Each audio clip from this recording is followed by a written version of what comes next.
یہ ہے شب معراج. اور شب معراج بڑی برکتوں والی رات کہ جس میں اللہ نے اپنے محبوب کو دولہا بنا کے معراج کروائی. بڑی اس میں حکمتیں ہیں، بڑی اس کی تفصیلات ہیں، بڑے اس میں سائنسی حوالے سے بھی دیکھیں تو عقل حیران اور دنگ رہ جاتی ہے. نہ آج دن تک ایسی ٹیکنالوجی ایجاد ہو سکی کہ جو اتنے سارے معاملات کی کوریج کر سکے، یا جس سپیڈ سے سرکار صلی اللہ علیہ وسلم کا یہ سفر ہوا اور جتنی سواریوں پہ سفر ہوا، براق پہ بھی ہوا، رف پہ ہوا، مختلف سواریوں پہ سرکار اس سفر کو طے کرتے رہے. اور براق جو تھا اس کی سپیڈ اتنی تھی جتنی ہماری نظر، ایک نظر میں جہاں تک ہماری نگاہ پہنچتی ہے نا، جو کچھ دیکھ سکتی ہے. اب دیکھیں ستارے ہمیں نظر آتے ہیں کتنے لاکھوں میل دور ہیں اور ہم دیکھ لیتے ہیں، کتنی نگاہ دور تک دیکھ لیتی ہے. لیکن براق کی پہلا ایک قدم ایسا ہوتا تھا جیسے جہاں تک نظر جاتی، اتنی اس براق کی سپیڈ. اور ابھی تک جو تحقیق ہوئی ہے، سپیڈ آف لائٹ سے زیادہ کسی چیز کی سپیڈ نہیں ہے. ابھی تک جو سائنسدانوں نے کہا کہ سب سے زیادہ اس وقت جو سپیڈ ہے وہ صرف لائٹ کی ہے. آن کرتے جائیں تو کہاں تک لائٹ پہنچ جاتی ہے. سورج کی روشنی بھی جو ہے ہم تک تقریباً 6 سیکنڈ تک پہنچتی ہے. سپیڈ آف لائٹ مطلب سب سے زیادہ ہے. لیکن سرکار صلی اللہ علیہ وسلم کا یہ سفر اور حضور کے جو سواریاں تھیں انہی کی سپیڈ کا یہ عالم تھا کہ نہ ابھی تک ایسی کوئی ٹیکنالوجی جو اس کو میئر کر سکے، نہ اتنی سپیڈ والی ابھی تک کوئی چیز ہوئی. لیکن سرکار صلی اللہ علیہ وسلم نے یہ سارے سفر کیے اور ایک آن میں کیے، اور اتنی جلدی ہو گئے کہ جس پانی سے وضو کیا تھا وہ پانی، جو وضو کا پانی بہہ رہا تھا، یہ سارا سفر کر کے آگے اربوں خربوں میل یا اس سے بھی زیادہ کا سفر کر کے واپس آ کے پانی اسی طرح بہہ رہا تھا. جس درخت کی ٹہنی سے امامہ تھوڑا سا اٹکا تھا اور تھوڑی سی ٹہنی ہلتی ہے، وہ ٹہنی اسی طرح ہی ہل رہی تھی. یعنی ود ان اے سیکنڈ یہ سارا کچھ ہو گیا. اور اب تو سیکنڈ کے بھی سائنسدانوں نے مزید بھی آگے سے کر لیے ہیں. یعنی سب سے چھوٹا سیکنڈ نہیں ہوتا، سیکنڈ سے بھی نیچے نینو سیکنڈ، مائکرو سیکنڈ، یہ اس سے بھی نیچے اس کے کئی ٹکڑے آگے کر لیے، ٹکڑے سیکنڈز کے بھی ہو چکے ہیں. ہم تو گھنٹے اور دنوں کے حساب سے اپنا ٹائم ضائع کرتے ہیں نا، تو ہمیں تو سیکنڈ کا نینو والا، مائکرو والا حصہ بھی ضائع نہیں کرنا چاہیے، کیونکہ زندگی اتنی مختصر ہے اور اتنے آگے معاملات بہت وسیع ہیں. اگلی جو زندگی ہے وہ لامحدود ہے. اس لامحدود زندگی کے لیے ہم نے بہت سارا نیکیوں کا خزانہ اکٹھا کرنا ہے. تو اس لیے اپنے سیکنڈز کا بھی حساب رکھیں، ہو سکے تو سیکنڈ کے جو مزید حصے ہو گئے نا، کیونکہ جدید ٹیکنالوجی اسی بیس پہ کام کر رہی ہے. اب دیکھیں نا، ایک موبائل کی ہم کال میں لاتے ہیں، اب یہ سارا پروسیس کتنی سپیڈ سے ہوتا ہے، شاید اس طرح ہماری توجہ بھی نہیں ہوتی کہ کال ملتی ہے. اب جہاں بھی ہم سفر کر رہے ہیں وہ سب سے قریبی ٹاور ہے، اب اس سے اس کا کنیکشن ہوتا ہے. اب فوراً کیسے پہچان لیتا ہے کہ اب قریبی ٹاور کون سا ہے؟ ابھی ہم اس ٹاور کی رینج کے نکل گئے ہیں، اب اگلے ٹاور کی رینج میں آ گئے ہیں، اب فوراً اس سے کنیکٹ ہوگا. اب اگلا موبائل آف ہے آن ہے، اس کو بھی سسٹم نے ڈیٹیکٹ کرنا ہے. اچھا، اب اس کے بیزی ہے یا کیا اس پہ چل رہا ہے، اس کو بھی ڈیٹیکٹ کرنا ہے. اور بھی بہت سارے معاملات ہوتے ہیں جو سیکنڈز کے بھی جو چھوٹے حصے ہیں نا، نینو سیکنڈ، مائکرو سیکنڈ، اس کے اندر یہ سارا پروسیس ہو رہا ہے. اب دیکھیں دنیا کے اس وقت جو سرچ انجن ٹاپ پہ چل رہا ہے، گوگل سرچ انجن، اب گوگل کے اندر ایک سیکنڈ کے اندر 90,000 سے زیادہ سرچز ہو رہی ہیں ایک سیکنڈ کے اندر. اب ایک سیکنڈ کے اندر اتنی سرچز ہو رہی ہیں، اس کا مطلب ہے کہ اس کے سیکنڈز کے بھی کئی آگے لاکھوں ٹکڑے ہو چکے ہیں کہ اس کے اندر وہ سارا پروسیس ہو رہا ہے. کہ ایک سیکنڈ میں اگر 1,00,000 کام ہو رہا ہے، 1,00,000 کام ایک سیکنڈ میں ہو رہے ہیں، اس کا مطلب ایک پاسبل ہے بہت کچھ. لیکن ہم کتنا وقت اپنا ضائع کرتے ہیں. ایک بار سبحان اللہ کہیں جنت میں درخت لگ جاتا ہے، اور وہ بھی درخت چھوٹا نہیں ہوتا، وہ بہت بڑا درخت ہوتا ہے، اور اس درخت کا پھل کھانے انشاءاللہ جنت میں بھی جائیں گے. تو ہم اپنا وقت زندگی کا بہت سارا ضائع کر رہے ہیں. زندگی کے سال ہم نے ضائع کر دیے، غفلت میں ساری زندگی گزار دی. پچھلی زندگی پہ اگر نظر دوڑائیں، حساب لگائیں کہ میں نے کتنا وقت ضائع کیا، میں نے اتنی نیکیاں کرنی تھی، میں نے کیا کیا، اتنے نوافل پڑھنی چاہیے تھی، اتنی زندگی تو گزر گئی. اور وہی زندگی تھی جس میں صحت بھی تھی، سارا کچھ تھا، انرجیز تھیں. اب تو دن بدن کمزوری ہوتی جا رہی ہے. جو عمر زیادہ ہوتی ہے بندہ کمزور ہوتا جاتا ہے، یہ جسم کمزور ہوتا جاتا ہے. اور جیسا بچپن میں کمزور ہوتا ہے بچہ چھوٹا سا، اسی طرح یہی کنڈیشن دوبارہ آ جاتی ہے بندے لوٹ کر. اس لیے وقت بہت شارٹ ہے، ہمیں زیادہ سے زیادہ نیک عمل کرنے ہیں، نیکیوں کا سلسلہ بڑھانا ہے. ہم صرف توجہ دے رہے ہیں ساری اپنی دنیا بہتر بنانے پہ، ساری ٹینشن دنیا بہتر بنانے پہ. اتنی فکر جتنی بندہ دنیا کی کرتا ہے، اتنی فکر اگر آخرت کی کرے تو اللہ پاک اسے دونوں عطا فرماتے ہیں. دنیا بھی اس کی بہتر ہو جائے گی، اس کی آخرت بھی بہتر ہو جائے گی. اس لیے ہمیں ساری ٹینشن، ساری فکر آخرت کی ہونی چاہیے. اس سے دل روشن ہوتا ہے، اور دنیا کی فکریں کرنے سے دل سیاہ ہوتا ہے، اور جب دل سیاہ ہو تو اس پہ بے سکونی چھا جاتی ہے، بے چینی چھا جاتی ہے. ہر بندہ ٹینشن کا شکار ہوتا ہے. دن بھر لوگ رابطے کرتے رہتے ہیں اپنی پریشانیوں کے حوالے سے. یہ مسئلہ، غریب بھی ٹینشن میں ہے، امیر بھی ٹینشن میں، کم کمانے والا ٹینشن میں ہے، لاکھوں کمانے والا بھی ٹینشن میں. اب یہ ٹینشن کی جو اصل وجہ، ٹھیک ہے مہنگائی ہے، سارا کچھ ہے، پیٹرول بڑھ گیا، باقی معاملات ہو گئے، فزیکلی یہ سارے معاملات ہیں، لیکن جو اصل وجہ ہے ادھر کسی کی توجہ ہی نہیں ہے. وہ ساری پریشانیاں کیوں ہیں؟ ہمارے اپنے اعمال بھی تو اس میں انوالو ہیں سارے. اور یہ جو معاملات ہو رہے ہیں، حکمران یوں کر رہے ہیں، فلاں یوں کر رہے ہیں، ان کو لایا کس نے؟ ان کو بھی تو پروموٹ عوام نے کیا.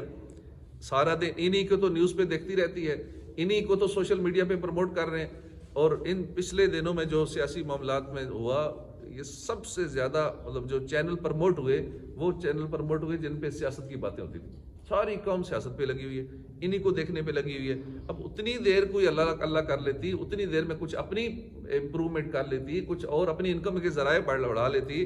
جتنا ٹائم ان چینلز پہ، ان کے ٹاک شو سننے پہ، ان کی باتیں سننے پہ، اس نے یہ کر دیا، اس نے وہ کر دیا، فلاں ایسا فلاں ایسا، آپس میں ایک دوسرے پہ الزامات لگا رہے ہیں، اس کے ساتھ یہ کر رہے ہیں، وہ اس سے بدلہ لے رہے ہیں آپس میں، اور عوام تماشا بن کے وہ کنزیومر بنی ہوئی ہے، ان کو دیکھ رہی ہے اور ان کو پروموٹ کر رہی ہے. ادھر سے سوشل میڈیا سے کما ہو رہے ہیں، جن کی پروموشن ہو رہی ہے، پیسہ ان کو مل رہا ہے، صرف ہم لوگ دیکھ رہے ہیں اور اپنا ٹائم ویسٹ کر رہے ہیں. اسی میں میوزک پہ چل رہا ہے، اس میں بے پردگیاں بھی ہو رہی ہیں، وہ بھی ساتھ دیکھ رہے ہیں، تو اپنے لیے گناہوں کے انبار لگا رہے ہیں. آخرت کی فکر نہیں ہے. ہم اگر نیک بن جائیں نا تو ہمارے سارے معاملات درست ہیں، اپنی اصلاح کر لیں، ہم اچھے ہو جائیں تو انشاءاللہ ہمارے حکمران بھی ایسے ہی آ جائیں، کیونکہ ہم نہیں سلیکٹ کرنے ہوتے ہیں، ہم میں سے ہی جانے ہوتے ہیں. تو اللہ پاک ہدایت نصیب فرمائے. تو معراج کی بات ہو رہی تھی کہ آج کی جو رات آ رہی ہے، شاہ دولہ بنا آج کی رات ہے جو آنے والی ہے. تو انشاءاللہ یہ رات عبادت میں گزاریں گے، کوشش کریں جتنا وقت ہو سکے. یہ اللہ کی عبادت کی رات ہے، خوشیوں والی رات ہے.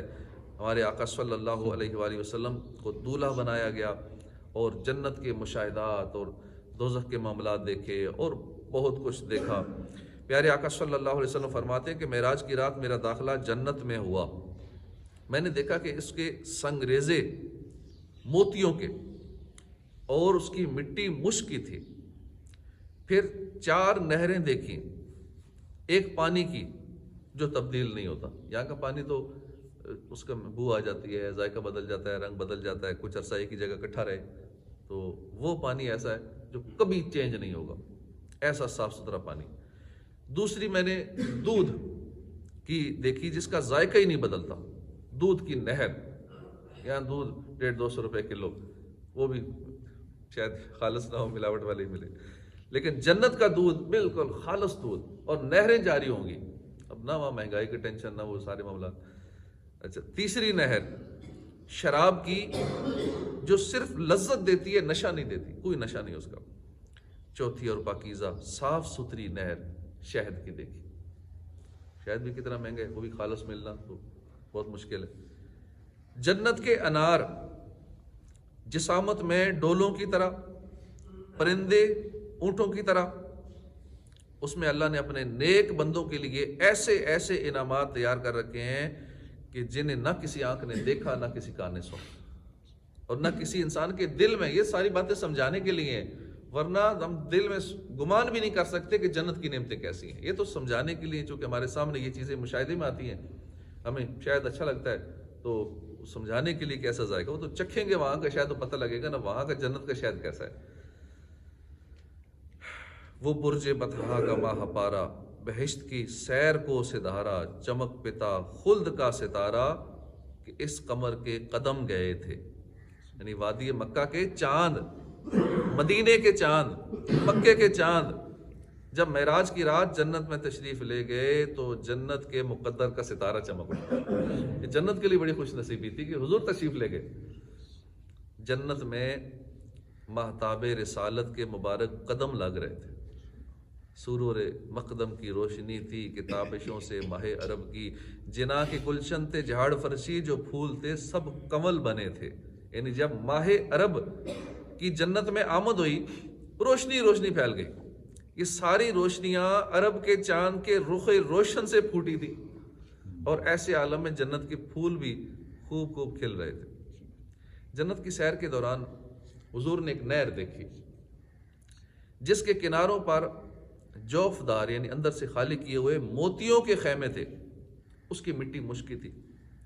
آپ نے جبریل سے پوچھا کہ اے جبریل یہ کیا ہے؟ عرض کی یہ کوثر ہے جو آپ کے رب نے آپ کو عطا فرمائی ہے، یہ وہ والی کوثر ہے۔ آسمانوں پر گئے اور خلد کی بھی سیر کی، شاہ کا یہ مرتبہ اہلم و سالم، مرحبا۔ معراج کی رات حضور نے جنت کے دروازے کے پاس کرسی پر بیٹھے ایک شخص کو دیکھا جس کے بالوں میں کنگھی کی ہوئی تھی، اور اس کے پاس کچھ سفید چہروں والے اور کچھ سیاہ چہروں والے لوگ تھے۔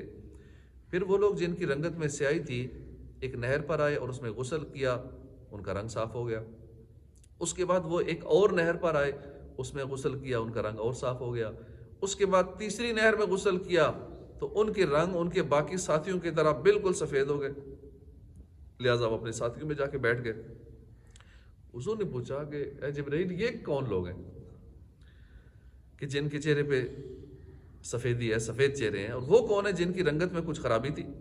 پھر وہ غسل کر کے جب واپس آئے تو ان کے چہرے صاف ہو گئے۔ عرض کی یا رسول اللہ یہ جنت کے دروازے پر کرسی پر جو بیٹھے ہوئے ہیں یہ آپ کے والد گرامی ابراہیم علیہ السلام ہیں، اور زمین پر پہلے شخص ہیں جنہوں نے کنگھی کی تھی۔ ابراہیم علیہ السلام زمین پر وہ پہلے شخص ہیں جنہوں نے کنگھی کی تھی، تو کنگھی کرتے ہوئے یہ بھی نیت کر لیں میں سنت ابراہیمی ادا کر رہا ہوں۔ ابراہیم علیہ السلام نے کی تھی تو حضور بھی کنگھی کرتے تھے، تو حضور کی بھی سنت ہے، ابراہیم علیہ السلام کا بھی طریقہ ہے۔ اور سفید چہروں والے وہ لوگ ہیں جنہوں نے اپنے ایمان میں کسی ناحق کی آمیزش نہیں کی تھی، اور جن کی رنگت میں کچھ خرابی ہے یہ وہ لوگ ہیں جنہوں نے اچھے عمل کے ساتھ ساتھ برے عمل بھی کیے تھے، پھر اللہ سے توبہ کر لی تھی تو اللہ نے ان کی توبہ قبول فرما لی۔ اور جن نہروں میں انہوں نے غسل کیا ان میں سے پہلی نہر اللہ کی رحمت کی نہر، دوسری اللہ کی نعمت کی نہر، تیسری وہ نہر ہے جہاں اللہ نے ان کو شراب طہور پلائی۔ دیکھا آپ نے کہ وہ لوگ جن کے چہروں کی رنگت سیاہ ہو چکی تھی، رحمت الہی کی نہر میں غوطہ لگانے کے سبب سیاہی دھل گئی، پھر نعمت الہی کی نہر میں غوطہ لگایا اور رنگ صاف ہو گیا، جب شراب طہور کی نہر سے پیا تو بالکل صاف ہو گئے چہرے۔ یاد رہے کہ انہیں گناہوں کی سیاہی سے نجات اس وجہ سے ملی کہ انہوں نے دنیا میں توبہ کر لی تھی، یہ اس لیے یہ سارا کچھ ہوا۔ تو اللہ نے ان کی توبہ کو قبول فرمایا، ان کے چہرے روشن کر دیے۔ تو واقعی سچی توبہ یہ نہ صرف انسان کے گناہوں کے کالک کو دھو دیتی ہے بلکہ بندے کو کامیابی سے امکنار کر دیتی ہے۔ اللہ رب العزت نے قرآن پاک میں فرمایا وَتُوبُوا إِلَى اللَّهِ جَمِيعًا أَيُّهَا الْمُؤْمِنُونَ لَعَلَّكُمْ تُفْلِحُونَ، اور اللہ کی طرف توبہ کرو اے مسلمانوں، سب کے سب اس امید پر کہ تم فلاح پاؤ۔ توبہ کرنے والا کامیاب ہو جاتا ہے۔ سچی توبہ کریں گناہوں سے، اللہ جو ہو گیا ہو گیا، آئندہ گناہ نہیں کروں گا، آئندہ ساری زندگی نیکیوں بری گزاروں گا۔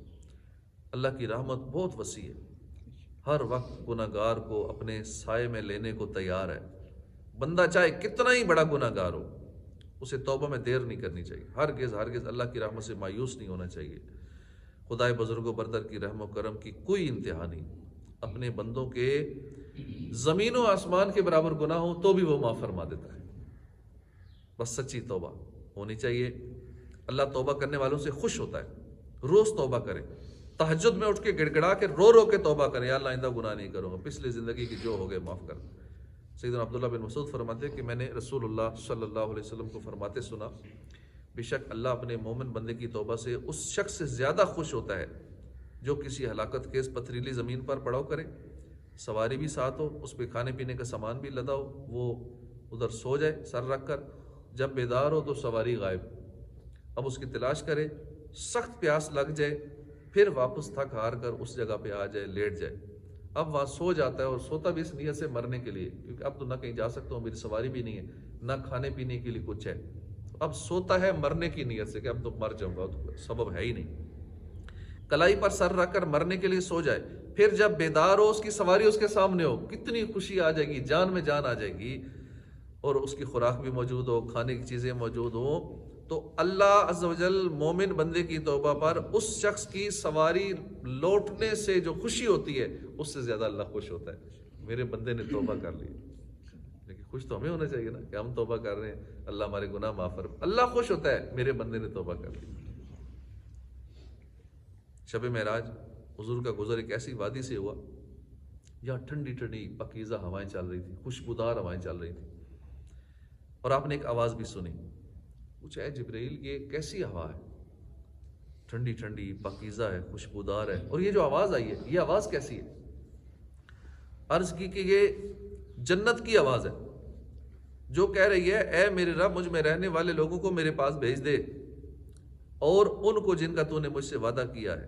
بے شک میرے اندر خوشگوار خوشبوئیں ہیں، ریشم قریب اور کم خواب کے عمدہ کپڑے ہیں، بے مثال چیزیں ہیں، موتی ہیں، مونگے ہیں، سونا چاندی ہے، آفتابیں ہیں، یعنی ڈھکنے دار دستے لگے ہوئے لوٹے، نیز پھل ہیں، شہد ہے، شراب ہے، دودھ ہے، بہت زیادہ دودھ ہے. لہٰذا جن کا تو نے مجھ سے وعدہ کیا اللہ میرے اندر بھیج دے. یہ جنت کہہ رہی. تو ساری سہولتیں جنت میں ہیں، تمام فیسلٹیز جن کا ہم تصور بھی نہیں کر سکتے وہ ساری کی ساری جنت میں.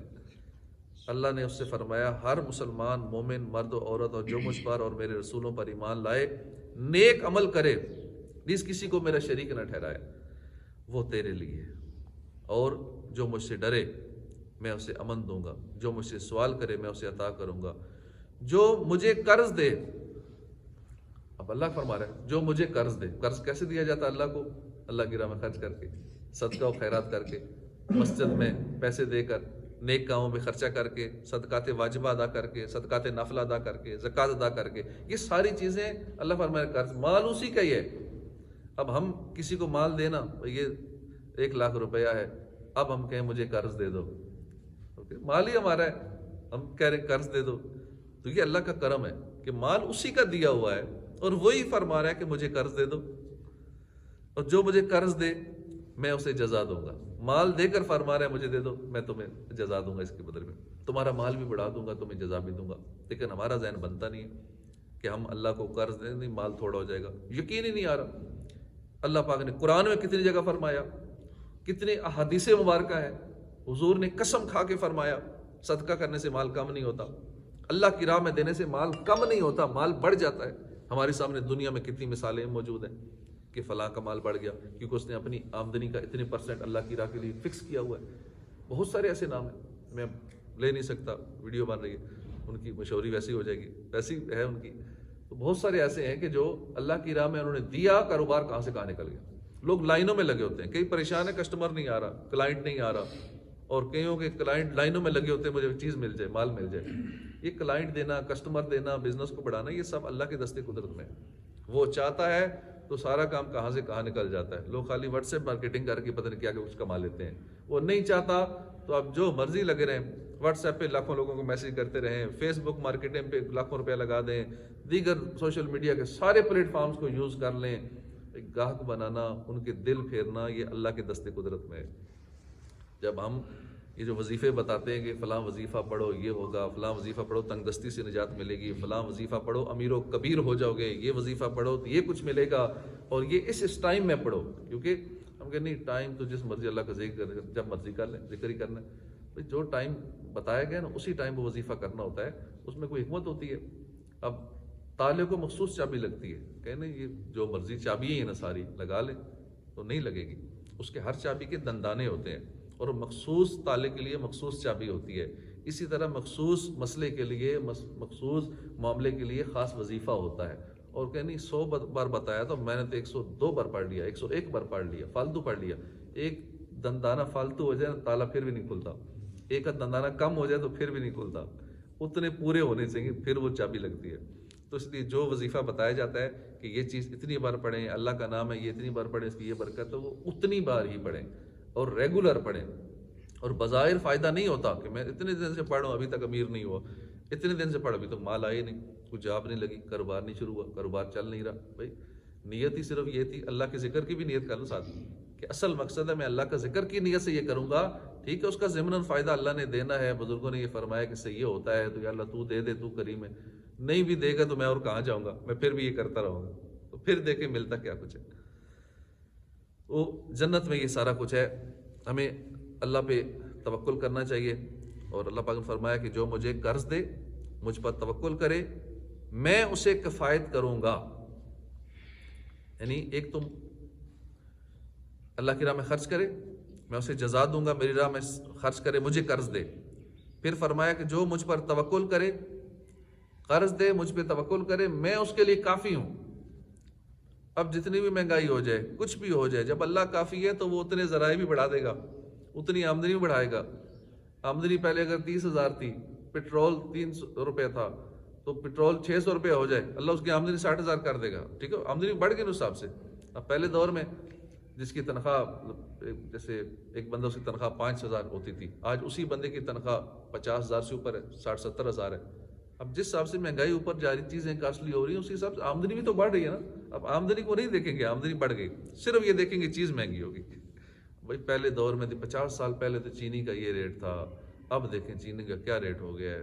اب صرف اس ایک پہلو کو دیکھیں گے، وہ اس ٹائم چینی کا یہ ریٹ تھا تو آمدنی بھی تو یہی تھی نا، 50 روپے تنخواہ ہوتی تھی پورے ماہ کی، 100 روپے تنخواہ ہوتی تھی، تو اس میں سارا نظام چل جاتا تھا۔ تو اب تنخواہیں بھی تو اسی حساب سے اتنی ہیں۔ تو ہر پہلو کو دیکھنا چاہیے اور مین اللہ کی رحمت پہ نظر رکھنی چاہیے، اور سارے معاملات ہم باقی بھی درست کر لیں۔